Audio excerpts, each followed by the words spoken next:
सभी मसीह भाई बहनों को प्यार भरी जय मसीह की। परमेश्वर की पाक और पवित्र हजूरी में आप सभी का स्वागत करते हैं। और हमारे पिता परमेश्वर ने हमें जो आज का दिन, आज का समय दिया है, पिता परमेश्वर ने अपनी आत्मा की खुराक हमें वचनों के द्वारा दिया, उसके लिए प्रार्थना करते हैं। Hallelujah, hallelujah. धन्यवाद, धन्यवाद, धन्यवाद पिता पुत्र पवित्र आत्मा, पिता पुत्र पवित्र आत्मा, पिता पुत्र पवित्र आत्मा, सेना के यहोवा खुदा, धरती आकाश बनाने वाले परमेश्वर, आपका धन्यवाद हो पिता परमेश्वर जी। आपने आसमान बनाए, धरती बनाई, आकाश बनाई पिता परमेश्वर जी।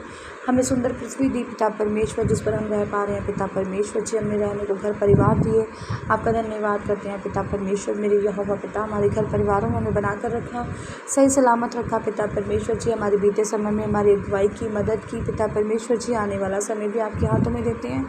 कृपा करना, दया करना पिता परमेश्वर जी। अब समय आपके वचन का, हमारी आत्मा की खुराक का है, रोज़ की रोटी का है पिता परमेश्वर जी, जिसे लेकर हमारा शरीर जैसे खाने से तृप्त होता है, पैसा पिता परमेश्वर जी, हम आपके वचन से तृप्त होते हैं पिता परमेश्वर।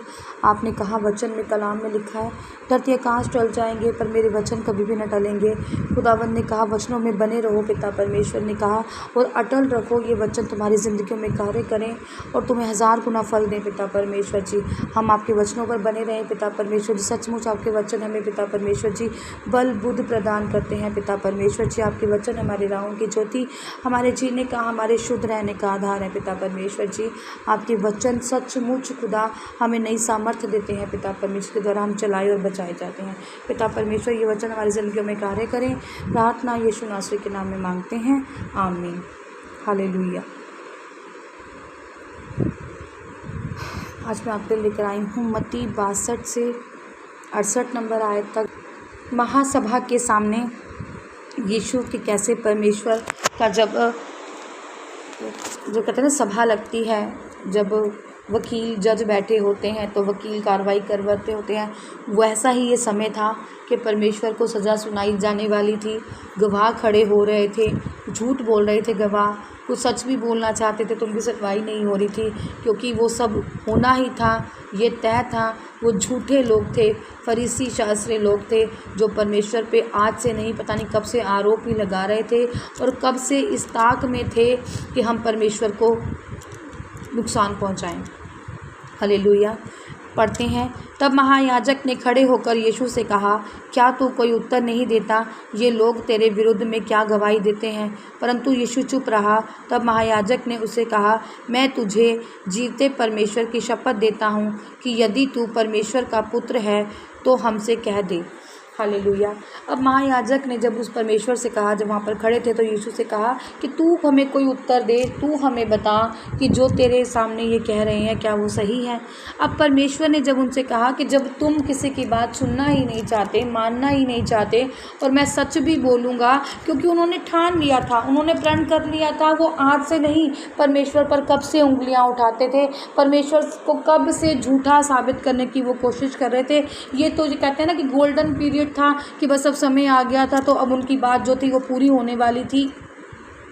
तो उन्होंने कहा कि तू कोई उत्तर क्यों? परमेश्वर, मैं उत्तर दूंगा भी तो तुम कौन सा मानोगे, या मैं सच बोलूँगा भी तो तुमने कौन सा माना है। ऐसा उस टाइम पर ये समय रहा होगा। ये लोग तेरे विरोध में क्या गवाही देते हैं? महायाजक ने पूछा। तो वो कह रहे हैं जब तू मान ही रहा है तो वो सही कह रहे होंगे। परंतु यीशु चुप रहा। परंतु यीशु मसीह ने कुछ नहीं कहा, जबकि वो बहुत कुछ कह सकते थे, वो बहुत कुछ इनको बता सकते थे, अपना आप को छुड़ा सकते, सब कुछ परमेश्वर कर सकते थे। पर परमेश्वर जो क्या थे, दीन और नम्र स्वभाव के थे, और परमेश्वर जो भविष्यवाणियाँ हुई थी उनको परमेश्वर टालना नहीं चाहते थे। सब कुछ खुदा कर सकते थे, पर परमेश्वर ने उस समय पर कुछ भी नहीं किया। परमेश्वर वहाँ पर शांत रहे, परंतु यीशु चुप रहा। तब महायाजक ने उससे कहा, मैं तुझे जीवते परमेश्वर, कह रहा है कि मैं तुझे तेरे पिता की, तेरे जीवते परमेश्वर की शपथ देता हूँ कि यदि तू परमेश्वर का मसीही पुत्र है तो हमसे कह दे। तो परमेश्वर क्या जानते तो सभी थे, पर मानता कोई ना था। पता सबको ही था कि परमेश्वर जो अब एक नॉर्मल इंसान है, मैं एक नॉर्मल इंसान हूँ, मुझ में कुछ नहीं है, कोई सामर्थ्य नहीं है, कोई मैं प्रार्थना नहीं करती, कोई मुझ में ऐसी पवित्र आत्मा नहीं है, तो मैं किसी से कहूँगी जा तेरा काम बन जाएगा तो वो क्या हो जाएगा। तो जो कोड़ों को ठीक कर रहे थे, जो शुद्ध कर रहे थे, जो मृत लड़कियों को जीवित कर रहे थे, जो दुष्ट आत्माएं निकाल रहे थे, जो अंधों को आंखें दे रहा था, क्या लोगों को नहीं पता था? क्या इतने मन उनके पत्थर थे? क्या इतनी उनकी आंखें अंधी थी कि वो सच्चाई को देख नहीं पा रहे थे? सबको सब पता था, पर वो अपना जो कहते हैं ना कि मैं अपनी आगे रखने वाले थे कि मैं हूँ, बस मैं ही सर्वशक्तिमान हूँ, मैं ही खुदा हूँ, तो वो इसलिए झूठा साबित करने की कोशिश कर रहे थे। तो उसने कहा कि मैं शपथ देता हूँ तुझे कि तू हमसे कह दे कि तू मसीह का पुत्र है। तो यीशु मसीह तो थे मसीही के पुत्र, वो तो अपने बड़े बड़े कामों से दिखा रहे थे, बता रहे थे तुम्हें कि वो हैं यीशु मसीह के पुत्र, वो खुद पिता हैं, वो खुद परमेश्वर हैं। हालेलुया। यीशु ने उससे कहा, तूने आप ही कह दिया, वरन मैं तुझसे यह भी कहता हूँ कि अब से तुम मनुष्य के पुत्र को सर्वशक्तिमान के दाहिनी ओर बैठे और आकाश के बादलों से आते देखोगे। हालेलुया। अब परमेश्वर तो कह रहे थे कि मेरे कामों से ही तुम्हें पता होना चाहिए कि मैं कौन हूँ। वो कह रहे मैं फिर भी कहता हूँ कि हाँ मैं हूँ पिता की पुत्र, मैं अपने पिता सर्वशक्तिमान का पुत्र हूँ, मैं मसीही पुत्र हूँ। पर तुम्हें ये सब पता है और मैं तुम्हें कहता हूँ, मैं तुम्हें बताता हूँ कि तुम आज के बाद मुझे कहाँ देखोगे? अपने पिता परमेश्वर की दाहिनी ओर बैठा देखोगे। और जब मेरा आगमन होगा, जब मेरा आने का समय होगा, तो तुम मुझे आकाश के बादलों पर आते देखोगे घोड़े के सवार। और ये है जब लिखा गया है कि जब प्रभु का आना होगा, जब दूसरी बार परमेश्वर का आना होगा, तो वो सफ़ेद घोड़े पर महाराजा की तरह बैठकर सवार आएगा और अपने न्याय के अनुसार जिस को परमेश्वर ने उठा कर लेकर जाना होगा, परमेश्वर उसे अपने आप उठा कर लेकर जाएंगे। ये सच्चाई है और ये होना ही है, ये लिखा गया है, क्योंकि लिखी ही बातें जो परमेश्वर ने है अपने ऊपर लेकर पूरी की है। परमेश्वर सब कुछ कर सकते थे, पर जो भविष्यवाणी थी, जो लिखा था पर पवित्र शास्त्र में, वो भी पूरा होना ज़रूरी था। हालेलुया। इसलिए परमेश्वर ने उनसे कहा, हाँ मैं हूँ सर्वशक्तिमान परमेश्वर का पुत्र, मैं हूँ मसीही, और तुम मुझे देखोगे मेरे पिता के साथ बैठे हुए और आकाश मंडल से आते हुए। हालेलुया। इस पर महायाजक ने अपने वस्त्र फाड़े और कहा, इसने परमेश्वर की निंदा की है, अब हमें गवाहों का प्रयोजन। देखो, तुमने अभी यह निंदा सुनी, तुम क्या सोचते हो? उन्होंने उत्तर दिया, यह वध होने के योग्य है। हालेलुया।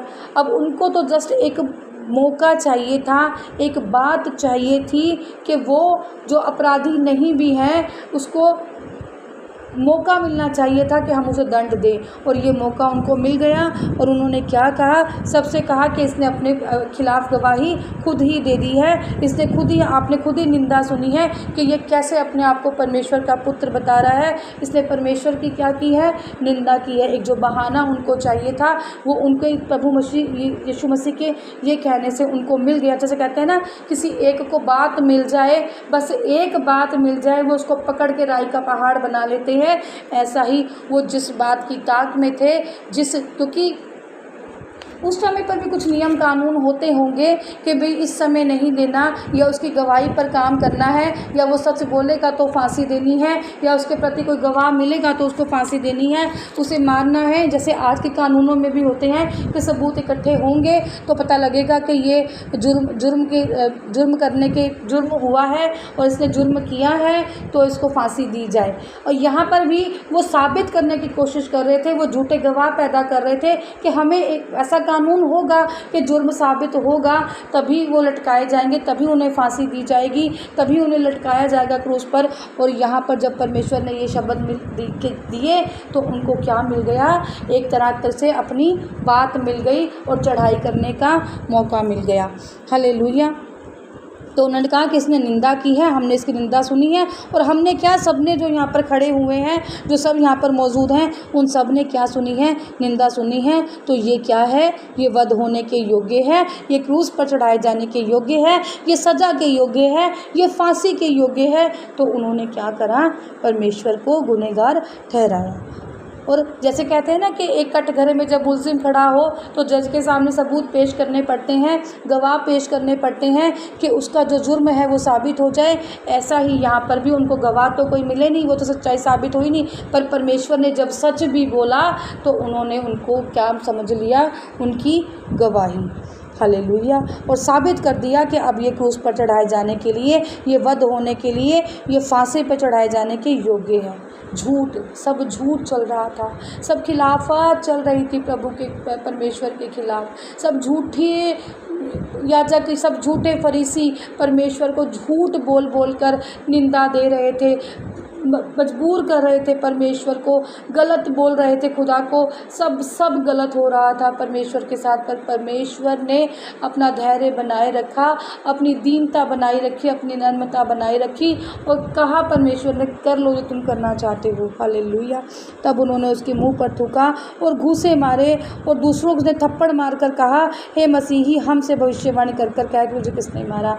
तब वो समा आ गया जब परमेश्वर पर उंगलियां उठाई गई, परमेश्वर को मारा गया, परमेश्वर को थूका गया, परमेश्वर का पाक पवित्र काड़ा लहू बहाया गया और कहा कि अब भविष्यवाणी कर कर हमें बता।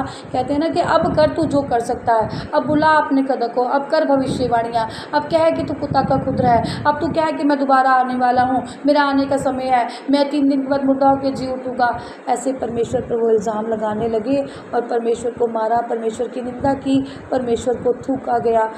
प्रिय भाई और बहनों, आज हम सीखने वाली बात है कि परमेश्वर जो जीवित खुदा, जो परमेश्वर है, जो हमें बचाता है, जिसने हमें इंसानी रूप दिया है, परमेश्वर ने भी दुख उठाए हैं। और आज हम पर जब थोड़ा सा भी दुख आ जाता है तो हम परमेश्वर से ही बातें करने लग जाते हैं, परमेश्वर से ही उंगलियां उठाने लग जाते हैं कि हे खुदा, ये तूने हम पर क्या कर दिया, ये तूने कैसा जुल्म हम पर कर दिया। आज मेरा बच्चा बीमार हो गया तो मुझसे प्रार्थना नहीं हो पाई, तूने ऐसा क्यों किया कि वो बीमार हुआ।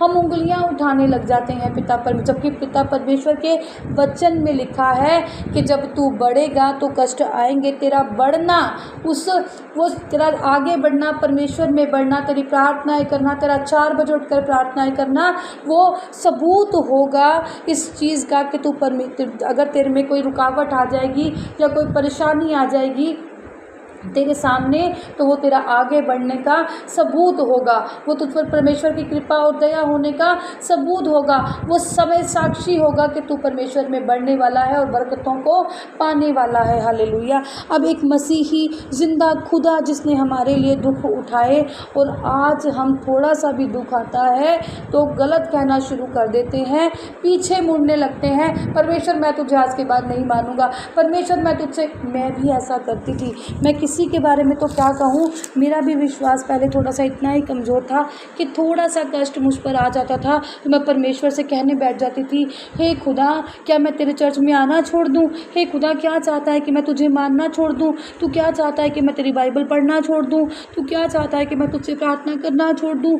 ऐसे मैं भी उस समय पर कह जाती थी, पर सचमुच हमें ये सब बातें अपने मुँह से अंगीकार नहीं करनी है, हमें परमेश्वर में बने रहना है। सोचो, हमारे पिता ने हमारे लिए कितने दुख उठाए, उन पर थूका गया।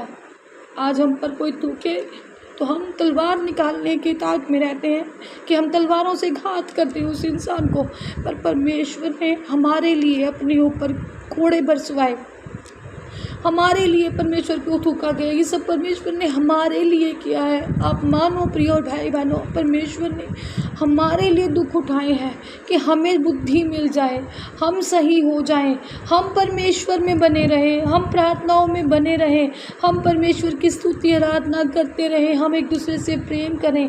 परमेश्वर इतने कोड़े खाने के बाद, परमेश्वर पे थूक कर जाने के बाद भी परमेश्वर ने हर किसी को आशीषें बरकतें ही दी। परमेश्वर ने तब भी क्रूस पर चढ़ते हुए भी यही कहा था कि तुम नहीं जानते कि तुम क्या कर रहे हो, पिता तुम्हें माफ़ करे। परमेश्वर अपने आखिरी समय पर भी आशीषें ही बांट रहे थे।